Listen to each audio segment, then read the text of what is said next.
Sa bawat pag-akyat at pagtungtong ko ng entablado ay baon ko po lagi ang lakas ng loob at determinasyon para manalo sa patimpalak na sinasalihan ko. Dahil naniniwala po ako na lahat kami ay deserving na manalo sa bawat gabing aming pinaglalabanan, ngunit isa lang ang reynang puputungan ng korona sa kanyang ulunan.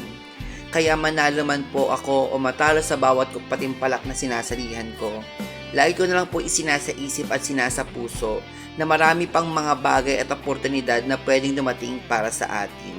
Sabi nga nila, hindi mo man gabi ang patimpalak na iyong sinalihan, bagkus meron pang plano ang Diyos para sa iyong hinaharap at para sa iyong kinabukasan.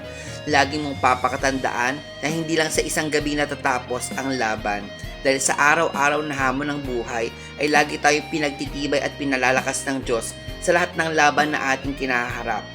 Just always remember na hindi binibilang ang korona na iyong ipunuputong sa iyong ulunan, bagkus ang tunay na reyna ay mag-iiwan ng magandang legasiya at magmamarka sa lahat ng patimpalak na iyong sinasalihan.